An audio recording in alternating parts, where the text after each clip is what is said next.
Programang ito ay rated SPG. Striktong patnubay at gabay ng magulang ang kailangan. Maaaring may masiselang tema, lengguwahe, karahasan, sexual, horror o droga na hindi angkop sa mga bata.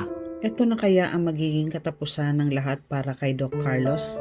Sino ang mababaril ni Carlos? Magandang araw at eto na nga tayo sa ating pinakaabangang tagpo sa Abot Kamay na Pangarap.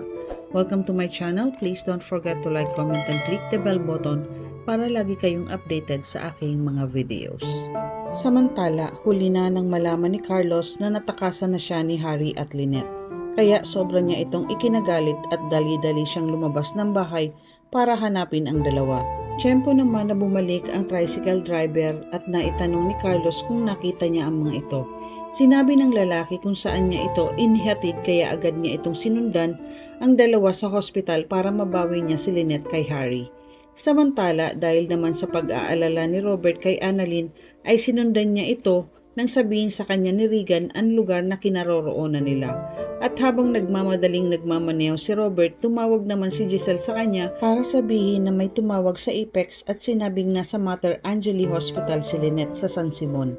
Agad ibinigay ni Giselle ang eksaktong address ng hospital kay Robert kung nasaan si Lynette.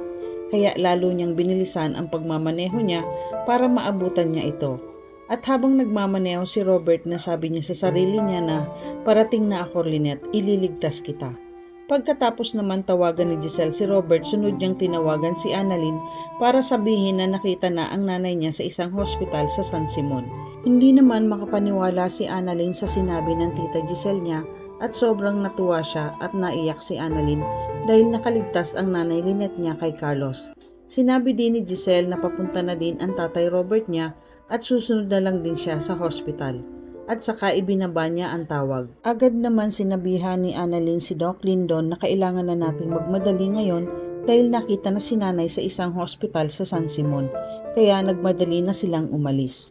Samantala sa Apex Hospital, nabalitaan naman ni Zoe na nalaman na ng tita Giselle niya ang kinaroroonan ng tita Lynette niya.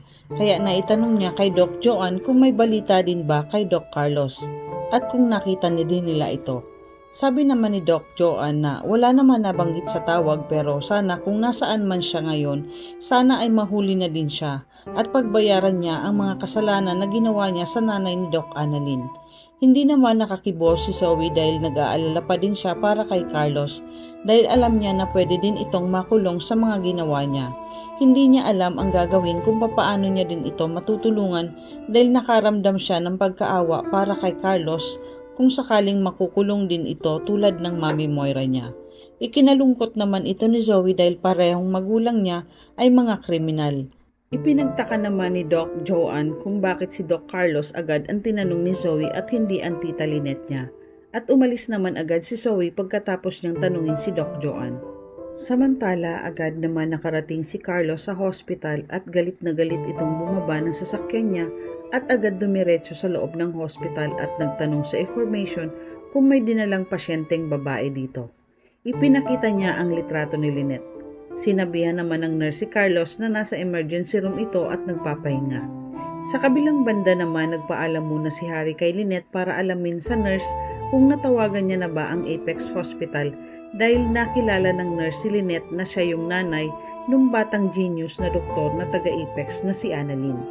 Ayaw sanang payagan ni Lynette si Harry dahil natatakot siya na baka nasundan sila ni Carlos. Hindi naman nagpapigil si Harry kay Lynette dahil kailangan niyang malaman kung tumawag na sila para makahingi sila ng tulong. Kaya walang nagawa si Lynette kundi maiwan muna siya ni Harry.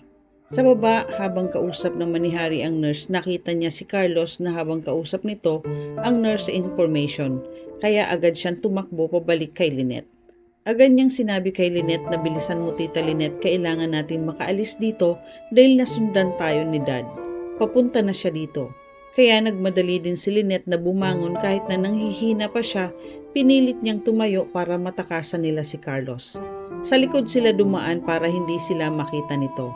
Habang inaalalayan ni Harry si Lynette, nakita sila ni Carlos kaya binilisan niya ang lakad niya.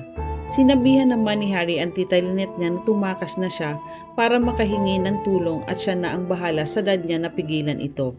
Agad naman tumakbo si Lynette palabas sa likod ng hospital. Samantala si Harry hinarang niya ang dad niya at sinabihan niya na ito na tama na dad, tumigil ka na, hayaan mo na si Tita Lynette, huwag mo na siyang habulin. Galit na galit naman si Carlos kay Harry sa ginawa niya kaya pinagsusuntok niya ito at sinabihan niya na ikaw ang tumigil Harry dahil ikaw ang sumisira sa mga plano ko. Sinuntok ni Carlos si Harry hanggang sa matumba ito. Sinabihan ni Carlos si Harry na kung hindi ka nangialam, hindi ka sana nadamay nito. Kaya wag mo akong pipigilan dahil hindi ako papayag na mawala ang Tita Lynette mo sa akin. Iniwan ni Carlos si Harry na nakahandusay para habulin si Lynette. Samantala, nagkagulo naman ang mga tao sa hospital dahil sa ginawa ni Carlos na pambubugbog kay Harry. Kaya agad silang humingi ng tulong sa mga nurse para dalhin si Harry sa ER at para gamutin ito. Samantala, kahit nahirapan ng lumakad si Lynette, nagawa niyang makalabas sa likod ng hospital at nagkataon nakita niya si Robert na paparating. Kaya agad niya itong niyakap ng mahigpit at laking pasalamat ni Lynette dahil nakita niya ito. Umiiyak sa tuwa si Lynette dahil muli niyang nayakap si Robert.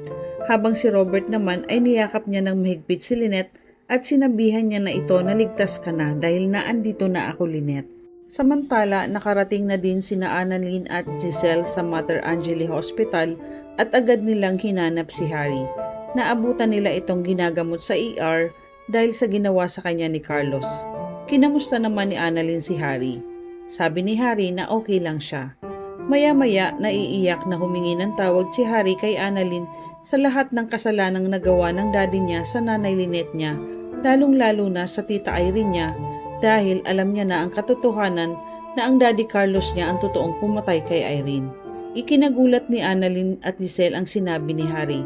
Hindi sila makapaniwala na magagawa ni Carlos ang pumatay ng tao. Nagsabi naman si Giselle na totoo ang kutob niya na may tinatago talaga si Carlos. Pero ipinagpasalamat na lang ni Giselle na nagawa nila Harry at Lynette na takasan si Carlos. Maya-maya na itanong ni Annalyn kung nasaan nagpunta si Carlos dahil hindi pa nila nakikita ang nanay Lynette niya. Sabi ni Harry na sa likod ko siya pinatakas, hindi ko alam kung sinundan siya ni Dad. Kaya agad nagmadaling bumaba si Annalyn at Giselle. Samantala sa likod ng hospital naabutan ni Carlos si Lynette at RJ habang magkausap ang dalawa. Galit na galit si Carlos habang tinatawag niya ang pangalan ni RJ at tinanong niya kung saan niya dadahilin ang asawa niyang si Lynette. Sinabihan naman ni RJ si Carlos na isa kang halimaw Carlos. Wala nang gustong sumama sa'yo kahit na ang sarili mong anak. Galit naman na inilabas ni Carlos ang baril niya at itinutok niya ito kay RJ. Sabi ni Carlos, tingnan ko lang kung saan ang tapang mo ngayon. Bigla naman sumigaw si Lynette at sinabing kung papatayin mo siya, patayin mo na rin ako dahil mahal ko si RJ. Mas lalong nagalit si Carlos sa sinabi ni Lynette. Kaya sinabihan ni Carlos si Lynette na, ganun ba Lynette? Sige, ipapakita ko sa'yo kung gaano ako kademonyo. Biglang humarang naman si RJ sa harap ni Lynette. Ikinatakot ni Lynette ang sinabi ni Carlos. Kaya sinabihan ni RJ si Carlos na sige, gawin mo kung anong gusto mong gawin sa akin. Huwag mo lang idamay si Lynette. Umiiyak na nakikiusap si Lynette kay Carlos na sumuko na siya. Maawa ka sa amin Carlos, huwag mong gawin ito. Habang sina Annalyn at Giselle naman, umiiyak na nakikiusap din kay Carlos. Ituloy kaya ni Carlos ang banta niyang barilin si RJ at Lynette? Mapapasuko kaya nila si Carlos? Ano ang mangyayari kay Carlos? Yan ang ating pakaabangan dito lang sa Abot Kamay na Pangarap. Huwag bibitiw at huwag kalimutan mag-subscribe. Maraming salamat po and God bless.